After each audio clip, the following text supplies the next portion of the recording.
Okay, hello. Hi, my name is Katie Garcia. I'm a stage manager living in Chicago, Illinois. My theater credits include Northlight Theater for the last 3 seasons, recently Chicago Children's Theater, Court Theater, About Face, and Looking Glass Theater, as well as many storefront theaters in Chicago.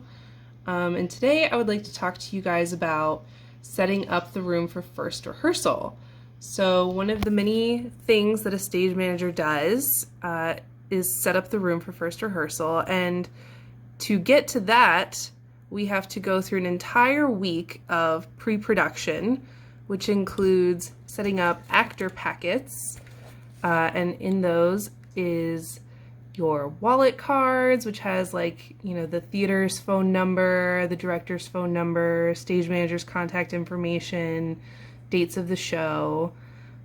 We also put in the calendar, the contact sheet, scripts, scores if you're working on a musical or a show that has music in it, general information for the theater, such as their parking policy or their comp policy, things like that. Generally, any restaurants or hotels that we're partnered with, actors might want that information as well. So it's just a big information packet that we give to the actors on the first day, and it's a lot to put together, and it usually takes about a week. We also include emergency contact information because we are always safety first as stage managers, and should anything happen, we want to know if you have any allergies or what medications you're on and who to get in touch with if you had to go to the hospital, that sort of thing. So after we're done putting together the actor packets, we generally tape the floor. That's where you get the ground plan from the set designer, and you tape it out on the floor of the rehearsal room, because usually the set is not done yet and we can't go to the stage for at least a couple more weeks. So we just want a general idea to get an idea of the space and where things are going to be coming from and where they're going to on stage. The next thing I like to do is set up the room, and I have a little visual aid to help us do that. Let's see if I can switch my camera around here.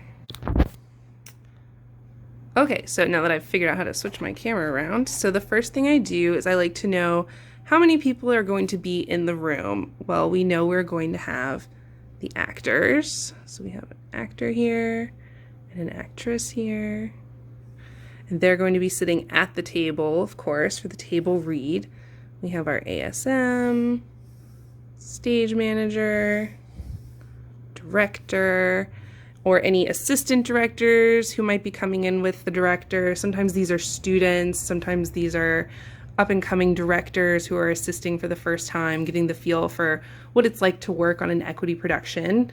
And any artistic staff might want to sit at the table. This could include the artistic director who sort of runs the theater, or it might be vocal coaches or dialect coaches or the dramaturg or the head of education, depending on the theater company. And then off to the side, I usually like to have seats for the set designer, props, lights and sound, costumes and their crew. This could be several people. The last show I worked on, the costume department was the largest department. And anyone else who might be involved with the theater, such as marketing, education, financing, anyone who'd like to come and sit and listen to the first table read.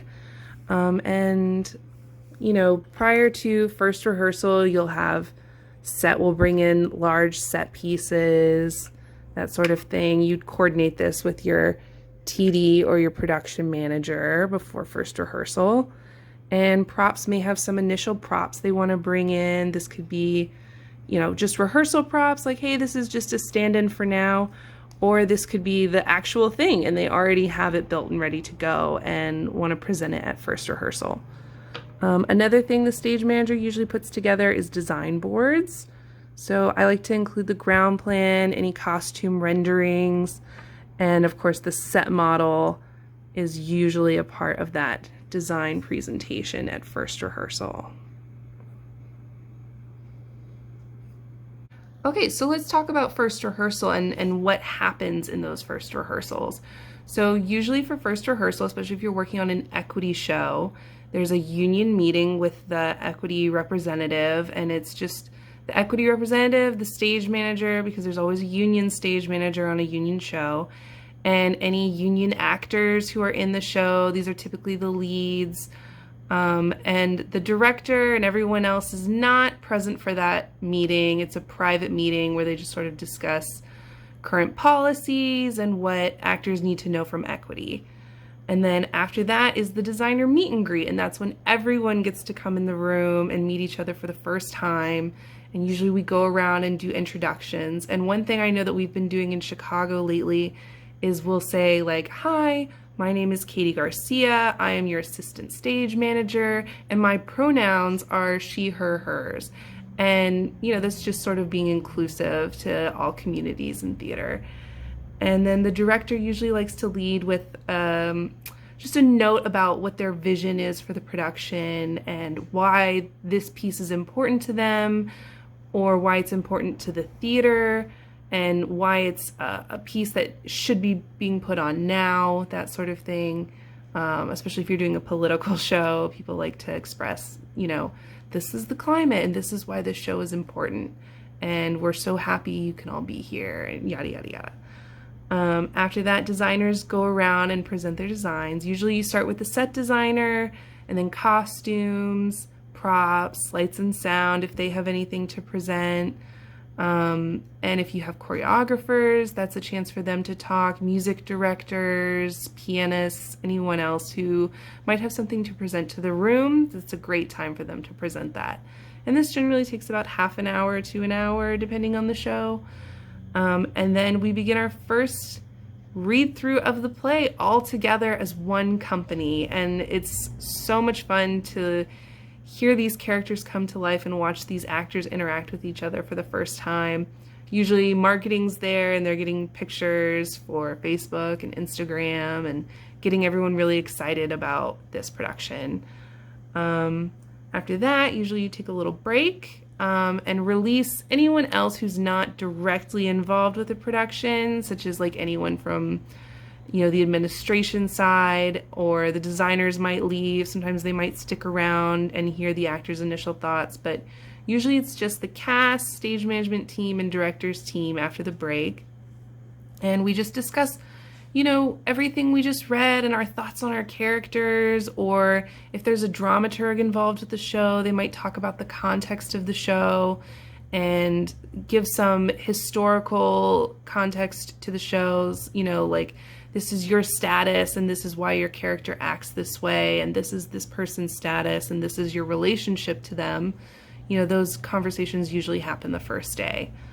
And if there's time, you might read through the show again, depending on the length of the play, or if there's music, you might start your first music rehearsal on the first day, and everyone gathers around the piano and, sings out a couple of the larger group numbers on the first day. And it's a lot of fun and it's very exciting, and there's a lot of information thrown at you, like I just threw at you in this video. But the first rehearsal is usually the most energized and is a really special day and is one of my favorite days in any production. And after you're done with all those rehearsals, sometimes there are initial fittings. So actors might go, somewhere else in the building or to a separate location and have fittings with the costume designer for the first time, and they'll just get measurements taken, or the costume designer may have already pulled some things at this point, and they'll try some stuff on for the first time. All this happens on the very first day of rehearsal, I assure you. And after that, usually the stage manager will chat with the director and say, "This was a great day. What's your plan for tomorrow? What would you like to see first? Do we need to call everyone for that? Can we call so-and-so for another fitting? Or maybe we'll split the day between music and reading the show again, or we might even be on our feet first thing the second day." Every show's a little bit different. You have to be flexible. A bit of advice I got from one of my very dear friends who's a very great stage manager and role model for me. She said, For any first rehearsal, just constantly be checking in with your director. Every step of the rehearsal, like, hey, so okay, we're doing this, and in 5 minutes we'll be ready for a break. Does that sound good? Yes? Okay, awesome. And when we get back from break, you want to talk through this? Great. Just constantly be communicating. That is the best thing you can do as a stage manager. Just always be communicating with your team and with your performers. Yeah. All right. Well, I hope that was not too much information to throw at you, and I hope you guys get to have a first day of rehearsal very soon and you get back to school in the fall. All right. See you next time. Bye.